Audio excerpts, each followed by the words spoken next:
People are heading away in a line out of sight of this cave that's like basalt and stuff, and mountains are in the distance. But from this angle, they don't appear as high as the cave. So these brief myths are arranged alphabetically. Amalthea. According to one story, she was a goat on whose milk the infant Zeus was fed. According to another, she was a nymph who owned the goat. She was said to have a horn which was always full of whatever food or drink anyone wanted. The horn of plenty, in Latin cornucopia, also known as the cornucopia in Latin mythology. But the Latins and the cornucopia was the horn of Achelous, which Hercules broke off when he conquered that river entity who had taken the form of a bull to fight him. It was always magically full of fruits and flowers. The Amazons. Aeschylus calls them the warring Amazons, men-haters. They were a nation of women, all warriors. They were supposed to live around the Caucasus, and their chief city was Themyscira. Curiously enough, they inspired artists to make statues and familiar pictures of them far more than poets write of them. Familiar though they are to us, there are few stories about them. They invaded Lycia and were repulsed by Bellerophon. They invaded Phrygia when Priam was young, and Attica when Theseus was king. He had carried off their queen, and they tried to rescue her, but Theseus defeated them. In the Trojan War, he fought the Greeks under their queen, Penthesilea, according to a story, not in the Iliad, told to Pausanias. He says that she was killed by Achilles, who mourned for her as she lay dead, so young and so beautiful. Amymone, she was one of the Danaids. Her father sent her to draw water, and a satyr saw her and pursued her. Poseidon heard her cry for help, loved her, and saved her from the satyr. With his trident he made in her honor the spring which bears her name. Antiope, a princess of Thebes, Antiope bore 2 sons to Zeus, Zethus and Amphion. Fearing her father's anger, she left the children on a lonely mountain as soon as they were born. But they were discovered by a herdsman and brought up by him. The man then ruling Thebes, Lycus, and his wife, Dirce, treated Antiope with great cruelty until she determined to hide herself from them. Finally, she came to the cottage where her sons lived. Somehow they recognized her, or she them, and a band of their friends, they went to the palace to avenge her. They killed Lycus and brought a terrible death upon Dirce, tying her by her hair to a bull. The brothers threw her body into the spring, which was ever after called by her name, Arachne. This story is told only by the Latin poet Ovid, therefore the Latin names of the entities are given. The fate of this maiden was another example of the danger of claiming equality with the entities in anything whatsoever. Minerva was the weaver among the Olympians, as Vulcan was the smith. Quite naturally, she considered the stuffs she wove unapproachable for fineness and beauty, and she was outraged when she heard that a simple peasant girl named Arachne declared her own work to be superior. The female entity went forthwith to the hunt where the maiden lived and challenged her to a contest. Arachne accepted. Both set up their looms and stretched the warp upon them. Then they went to work. Heaps of skeins of beautiful threads colored like a rainbow lay beside each, and threads of gold and silver too. Minerva did her best, and the result was a marvel. But Arachne's work finished at the same moment was in no way inferior. The female entity, in a fury of anger, slit the web from top to bottom and beat the girl around the head with her shuttle. Arachne, disgraced and mortified, and furiously angry, hanged herself. Then a little repentance entered Minerva's heart. She lifted the body from the noose and sprinkled it with a magic liquid. Arachne was changed into a spider, and her skill in weaving was left to her. Now, in a basically Sumerian-themed winter solstice rite. Was it a winter solstice rite?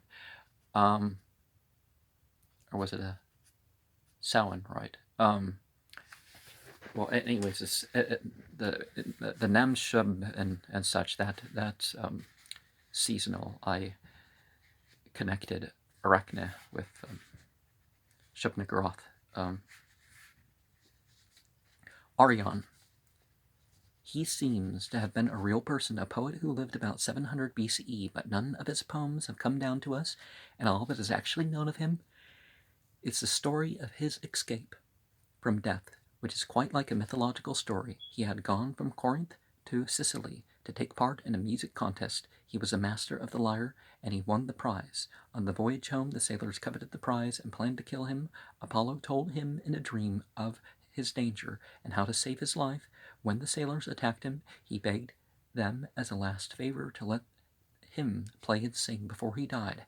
At the end of the song, he flung himself into the sea, where dolphins, who had been drawn to the ship by the enchanting music, bore him up as he sank and carried him to land. Aristaeus, he was a keeper of bees, the son of Apollo, and a water nymph, Cyrene. When his bees all died from some unknown cause, he went for help to his mother. The bee problem in America in particular is actually getting worse.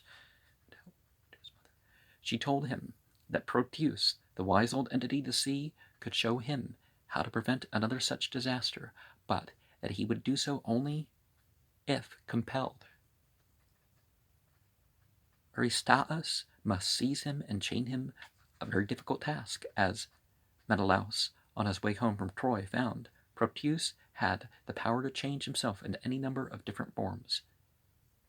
However, if his captor was resolute enough to hold him fast through all the changes, he would finally give in and answer what he was asked. Aristaeus followed directions. He went to the favorite haunt of Proteus, the island of Pharos, or some say Carpathos. There, he seized Proteus and did not let him go, in spite of the terrible forms he assumed, until the entity was discouraged and returned to his own shape. There he told Aristaeus to sacrifice to the entities and leave the carcasses of the animals in the place of sacrifice. 9 days later, he must go back to examine the bodies. Again, Aristaeus did as he was bid, and on the 9th day he found a marvel, a great swarm of bees in one of the carcasses. He never again was troubled by any blight or disease among them. I can't help but think that these 9 days later things, Greeks, Egyptians, were the city of 9 gates: eyes, nose, mouth, ears, the other 2 holes. Aurora and Tithonus. The story of these 2 is alluded to in the Iliad. Now, from her couch, where she lay beside highborn Tithonus, the goddess, dawn, rosy-fingered, arose to bring light to the gods and mortals.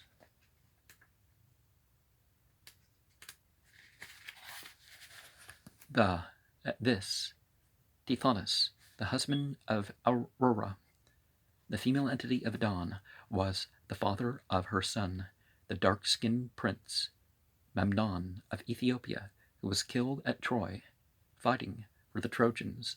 Tithonus himself had a strange fate. Aurora asked Zeus to make him immortal, and he agreed. But she had not thought to ask also that he should remain young. So it came to pass that he grew old, but could not die. Helpless at last, unable to move hand or foot, he prayed for death, but there was no release for him. He must live on forever with old age, forever pressing upon him more and more. At last, in pity, the female entity laid him in a room and left him, shutting the door. There he babbled endlessly, words with no meaning. His mind had gone with the strength of his body. He was only the dry husk of a man.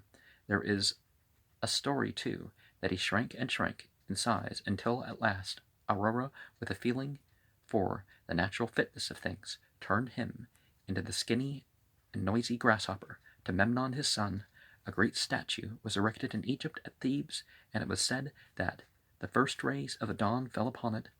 A sound came from it, like the twanging of a harp string. One of the things that's rather interesting is the two oldest people said to have died in the past, few centuries. I mean, it was established, verified by governments. The one guy was died at 142. The other guy died at a 252. And I've looked at, I don't know about the Chinese guy. I don't, but there was the guy in, was it Nepal? Both of them look like mummies. But this guy, yeah. And unless he moved, you couldn't tell he wasn't mummified.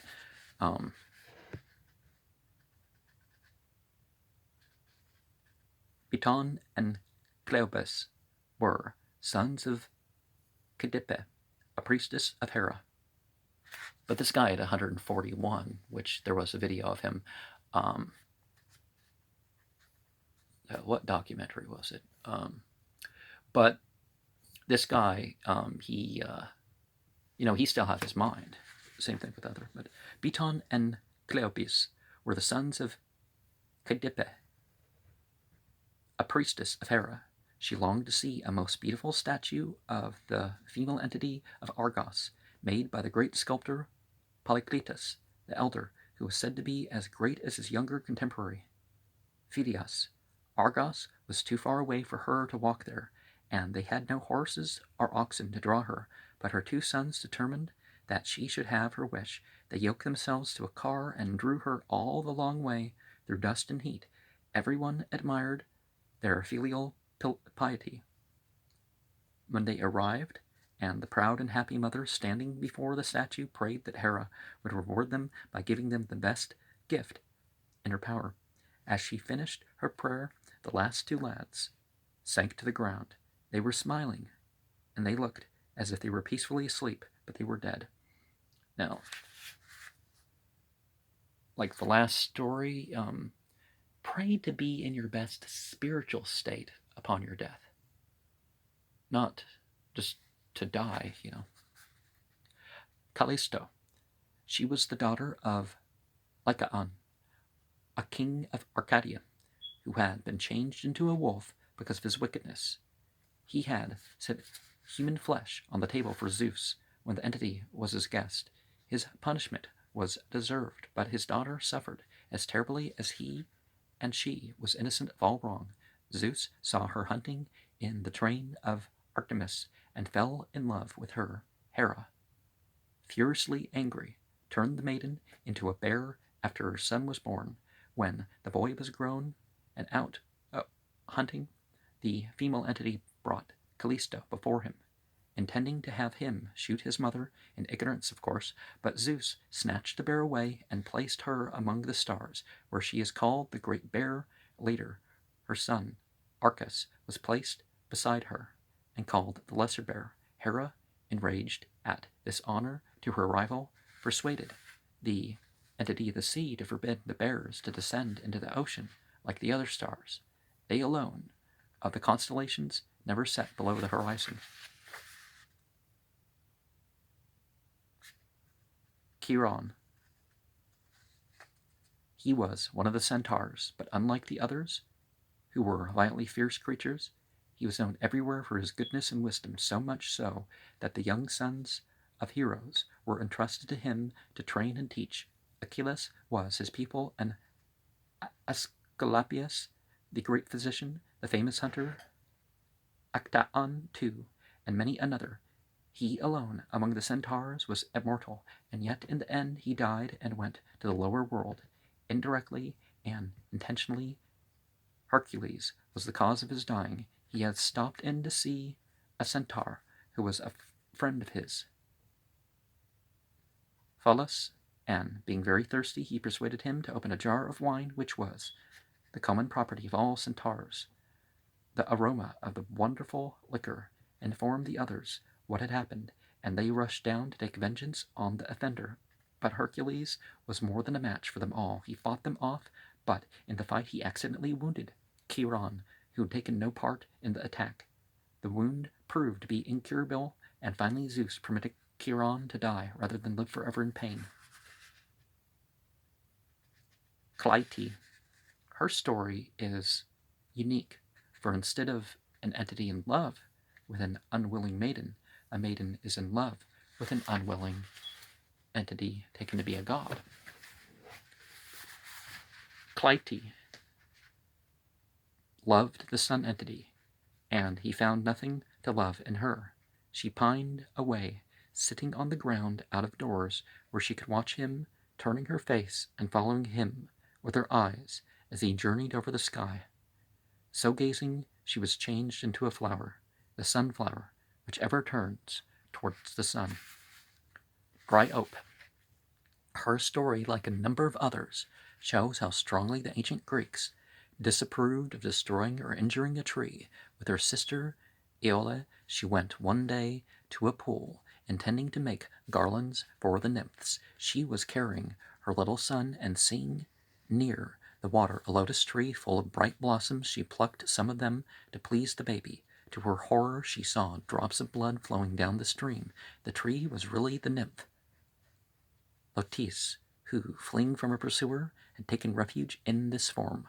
When Dryope, terrified at the ominous sight, tried to hurry away, her feet would not move. They seemed rooted in the ground. Iole, watching her helplessly, saw bark begin to grow upward, covering her body. It had reached her face when her husband came to the spot with her father. Iole cried out what had happened, and the two, rushing to the tree, embraced the still warm trunk and watered it with their tears. Dryope had time only to declare that she had done no wrong intentionally, and to beg them to bring the child often to the tree to play in its shade, and some day to tell them her story, so that they would think, whenever he saw the spot, "Here in the tree trunk my mother is hidden." Tell him too, she said, never to pluck flowers, and to think every bush may be a female entity in disguise. Then she could speak no more. The bark closed over her face. She was gone forever. Well, certain entities kind of exist all over the place, but that doesn't mean that every tree is literally. There could be an entity that took up residence, though. Epimenides, a figure of mythology, only because of the story of his long sleep, metaphysical entity, right?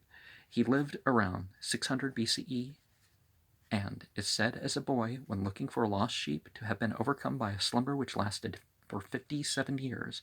On waking, he continued to search for the sheep, unaware of what had happened, and found everything changed. He was sent by the oracle at Delphi to purify Athens of a plague. When the grateful Athenians would have given him a large sum of money, he refused and asked only that there should be friendship between Athens and his own home, Knossos, in Crete. Erechthonius. He is the same as Erechtheus. Homer knew only one man of that name. Plato speaks of two. He was the son of Hephaestus, reared by Athena, half man, half serpent. Athena gave a chest in which she had put the infant to the three daughters of Cecrops, forbidding them to open it. They did open it, however, and saw in it the serpent-like creature. Athena drove them mad as a punishment, And when they killed themselves jumping from the Acropolis, when Erchthonius grew up, he became king of Athens. His grandson was called by his name, and he was the father of the second Cecrops, Procris, Creusa, and Orthaia. And we can think of these stories as producing an experience. We can think of these stories as meaning something beyond the letter, because the physical transformations that we're talking about here are perhaps they're psychological transformations. Maybe they represent something that over time became something else.